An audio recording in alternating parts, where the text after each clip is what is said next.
Hi there once again, I'm back, this time talking about Torchwood. I was sorely tempted to call this video Coming So Hard You Won't Know Where You Are, just to see what the suggested videos in the YouTube sidebar panel would look like, but I thought better of it in the end. Torchwood, the first substantial Doctor Who spin-off, only really the second one after K9 and Company, at least on television. So the first one actually lasts more than a pilot as well. Very well received at the time. Made the jump from BBC 3 to BBC 2 to BBC 1 to American co-production, pretty much in a straight line across its 4 seasons. Nowadays, it's seen, look back on with a bit of embarrassment. Everything except Children of Earth is usually regarded as just a little bit crap, tried a bit too hard. It's considered at best to have dated quite badly, especially Miracle Day, which was derided even as it was going out, and probably did quite a lot to help kill Stone Cold Dead any enthusiasm for Torchwood. Where does the truth lie? Was it overrated at the time? Is it actually a bit better than it's now remembered? I seem to recall really enjoying the first double bill when it went out, and friends of mine who weren't particularly Doctor Who fans texting me or messaging me on they would have been texting, actually, I wasn't on Facebook yet at that point, just texting me to go, oh hey, that was really good, and being surprised, and it seemed genuinely very good and interesting and fun. And that first episode actually does still stand up pretty well today. Helped by Fat McGwen is still pretty likeable at that point. She goes to some odd places in season 1. It's got a nice fast pace. The twist with Susie being actually a one-off villain rather than main regular part of the cast, you sort of get that fairly early on. It's more of a surprise when she kills Captain Jack and it turns out he's now actually Captain Scarlet. That's a very clever, well-done moment. But it does sort of set up part of a problem that the show has almost straight off the bat. Captain Jack is presented as a mysterious character who now has this mysterious immortality. But it's sort of weirdly questions are related just to Torchwood if you're a Doctor Who fan, and I think there isn't anyone watching it who wouldn't have been at least aware of his role in Doctor Who. You know who Jack is, you know where he came from, and you could make a pretty good guess as to why he's now immortal. So there's this running mystery all through the first season of Torchwood that doesn't really work because it's only a mystery to the characters in Torchwood. And that's sort of summed up when this mystery then gets resolved and explained in between the first 2 seasons in an episode of Doctor Who. Why he's immortal is never properly addressed in Torchwood itself, even though it's a mystery of Torchwood. It's a sign of a slightly odd, poorly thought out direction a lot of the series is going to take.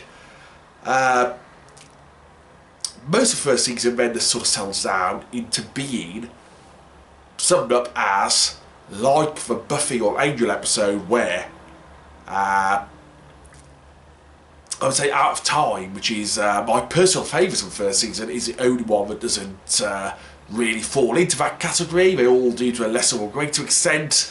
Probably most shamelessly with one, there's just a rehash of The Gift, with Tosh hearing the thoughts of everybody else. That really needed Jane a Spencer co-author credit, and it's hardly surprising she ended up working on the American version of the show. And yeah, Buffy and Angel and Joss Whedon in general have had a huge influence on small screen science fiction. I don't think there's been a series put out since then that hasn't in some way fed off what Joss did there. And modern Doctor Who is very much the same boat, but Torchwood season 1 takes it to extremes. It's incredibly unoriginal and derivative of other better shows. It's hardly surprising that Jack, like Angel, likes to stand on rooftops for no really apparent reason, looking brooding. And that's sort of where season 1 falls down. It's before the sort of talk of swearing and sex and adult grown-up Doctor Who, it's just very derivative of other shows. Even when they stopped doing Buffy or Angel, the second episode is a shameless remake of a new Outer Limits episode. Other shows have done that sort of, oh, you've got to have sex, alien thing, but that's probably the first of what I remember best, because the new Outer Limits replaced the X-Files on BBC Two, and we were allowed to stay up and watch it. And sort of with an episode, that was an awkward thing to be watching with your mom. There's a lack of imagination there. So the first season is mainly saved by the cast. You know, Captain Jack. It's generally he's generally pretty solid. John Barrowman knows how to play a role that's fun. He is hamstrung by having to play serious and broody, and he is not a serious, broody actor. He's a fun, likeable actor. And sort of down to Gwen to be his main character of the first season, and for chunk of the first season, she is played brilliantly by Eve Miles. She's likeable, fun. It's when she starts having an affair with Owen things start to go wrong. Not that she makes a wrong moral choice, but because you're not really sure whether you should be sympathising with her or not sympathising with her, and the fact that she then drugs her boyfriend to tell him so that then he'll forget. And Reese never actually does find out for real that she was having an affair, which is slightly uncomfortable in terms of watching the last few seasons. But you know, she's a solid character generally. Owen, of course, there's that being the first episode of Owen where he basically tries to rape a woman with the implication that he's done it before, and it's played for laughs, and it's a slightly uncomfortable moment to watch. I think with that the intent was that in the following episode, Robin Gareth Thomas, when Owen experiences that woman's rape through psychic memory thing, that is supposed to be both punishment for his prior actions, a dramatic punishment, and a lesson to him. He is supposed to grow as a person and learn his prior actions were completely unacceptable. Problem is, it doesn't really come out that way, so basically it come over that way unless you really think about it. It's not done hugely well. So he's just a horrible rapist man who is entirely redeemed by Bern Gorman's excellent performance. Fantastic actor, probably underused in the show. Then you've got Tosh, who is again generally well played. And is an almost nun character. You sort of tell she gets the episode, the Greek Sparing Gift episode, where they do the stock 1990s American TV thing of make the hot woman lesbian for a week so we can have a snog another woman. Oh, should we have an actual gay character of the show?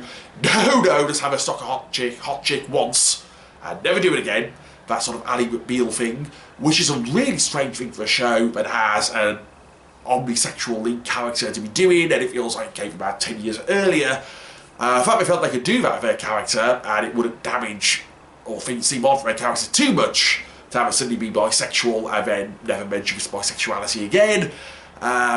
Sort of says how underdeveloped she is, which sort of summed up in the second season actually, when Martha shows up. Martha works for Eunice.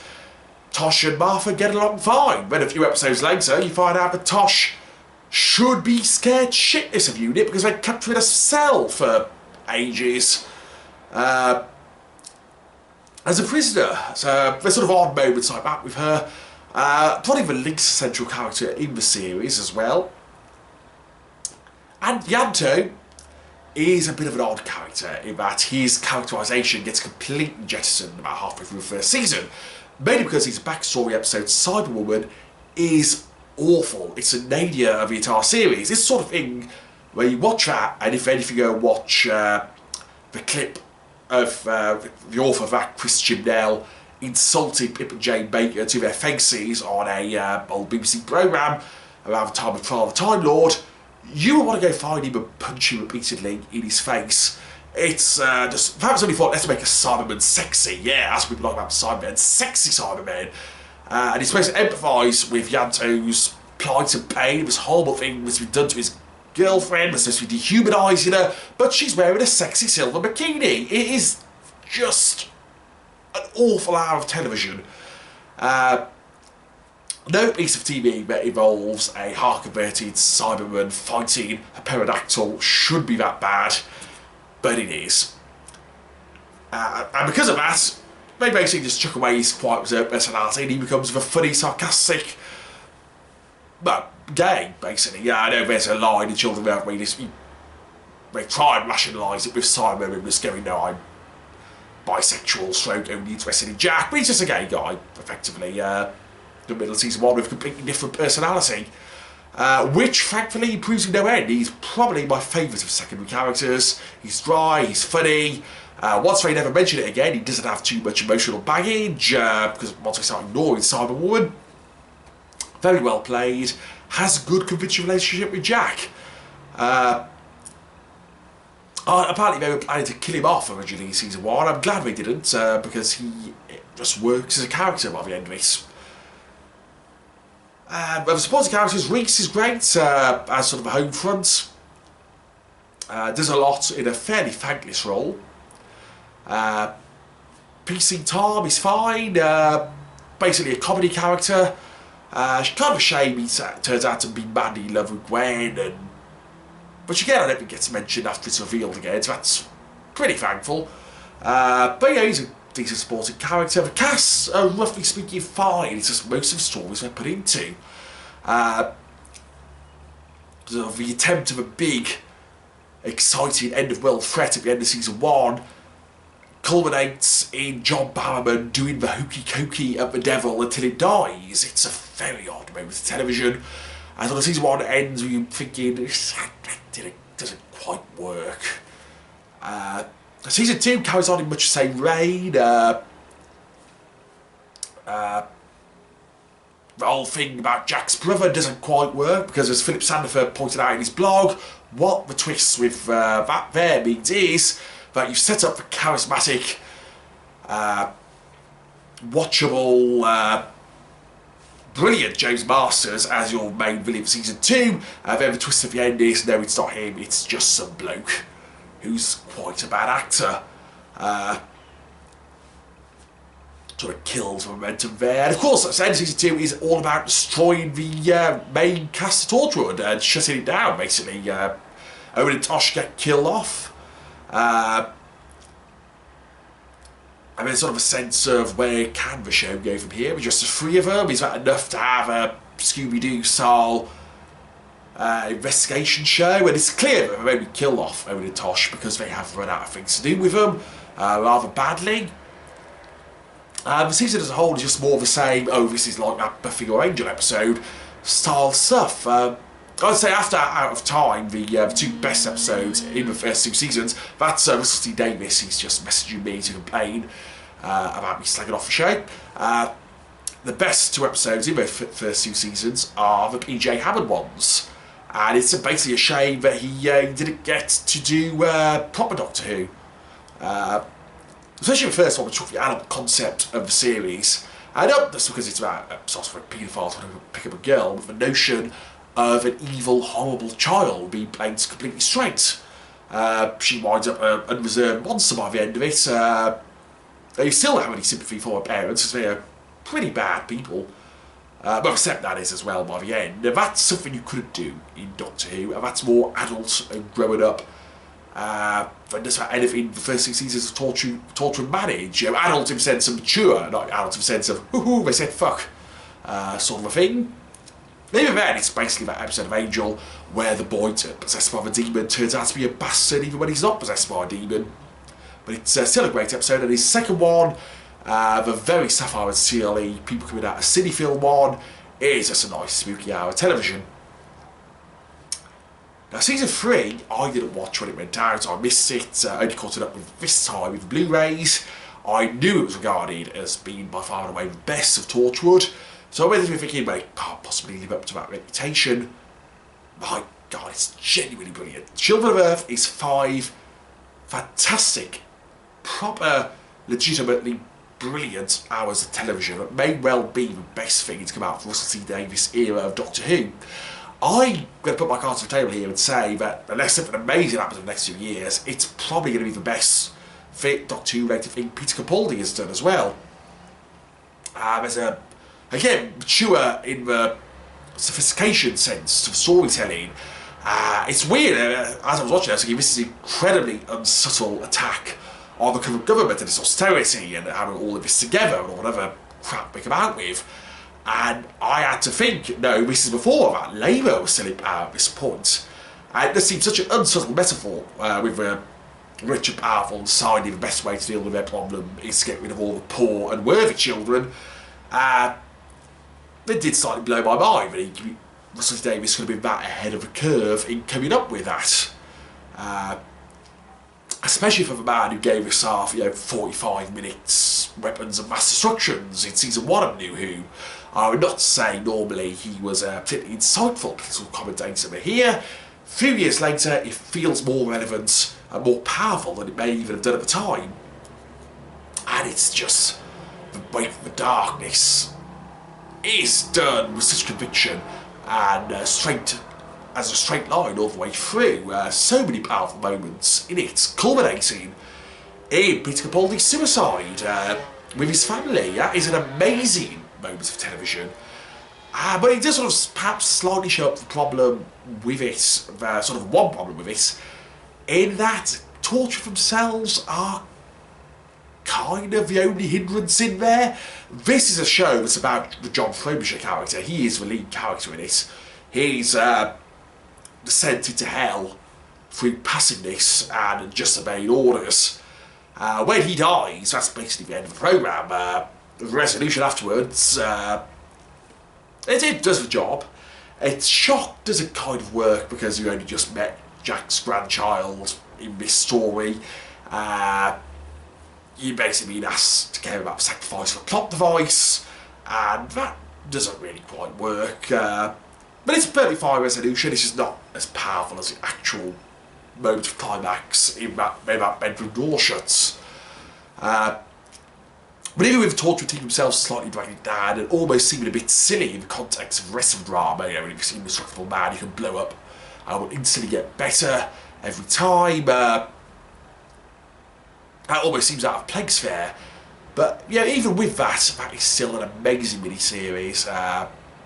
Fantastic piece of British television, and it genuinely feels as if it would have been a perfectly great final climax for Torchwood. And then it wasn't. Miracle day, miracle day, miracle day. Again, I hadn't seen this when it went out. I think I'd maybe seen 2 episodes. Knew all the complaints about it. Thought it can't possibly be that bad going in. It is that bad. I mean, it's got a lot of problems, not least of which is a central conceit of what happens if you just carry on but can still be injured, is what we did with Owen in season 2, sort of recovering old ground on a larger scale. And there's so many reasons it doesn't work. Yes, it's about 5 episodes too long, but it also doesn't really explore this idea very well. I mean, people are supposed to be unkillable, okay? And you get that woman is still awake after she gets crushed in a car. Great. But then at the end, suddenly people basically do die. They're just unconscious. The whole idea of them being carrying on no matter what doesn't really work. They're just laying there, not doing anything. It's hard to see why the governments of the world are so determined to get rid of those people when they're not consuming food or using up any resources. We just leave them laying there. Well, category 1, category 2, category 2, category 3 thing doesn't work. The idea of burning people to ashes is, when they're still alive, is a terrifying one. But you only get that happen to one person who's still conscious. So that never works or comes over very well. Terrible writing in most of the episodes. The new characters are all awful. The resolution is a bit pat convenient. The new characters, I'm not really sure what the point was of the woman CIA agent. Why was she in it? Except to die at the end, have a bit of pathos, for everybody looking serious. Bill Pullman's performance is very odd. This pure ham and never remotely convinces it was supposed to be quite a serious and scary role. By the end of it, I just wanted Torchwood to go crawl into a corner and die. You spent hours talking about what is wrong with this 10 episodes. Most of the Welsh filming is very odd about it, except for one scene in Cardiff Bay at the start. It could look like it could have all been filmed in Los Angeles quite easily. On most of it's on a military compound or on nondescript back streets are going to be quite easily faked. And indeed were towards the end. Also, Bill Pullman couldn't be fucked to go to Wales. All his stuff is filmed in LA, and you can't really tell the difference. That's a bit odd as well. The best episode is the one that caused controversy on the BBC for being fully gay and having moaning about gay sex, which shows people are idiots. And worryingly, that's the best episode. Half of it is flashbacks, so it's just Jack and the lover who ultimately betrays him, and the other half is just Jack and Gwen in a car talking. All the other regulars are pretty much absent from the show, and RTD's now sent the police on me. But I think they've escaped though. I think we've gone past, that's good. That's comfortably the best episode, and it's nothing like any of the other episodes. And then it leads to a really weird one because it ends with Nana Visitor turning up and going, hey, I'm going to come to meet the man who's going to explain everything. And then in the next episode, they go meet the man and he can't explain anything because he can't talk and he doesn't actually know anything. And in fact, the best thing about the last few episodes is John Delancey, who just comes in, rips apart this stale, stagnant air the show's fallen into and starts hamming things up brilliantly and beautifully, and brings the best out of John Barrowman as well, as they start having a ham-to-ham contests. And it's a great shame he gets blown up, because he's about the one thing from that show I would have liked to see come back.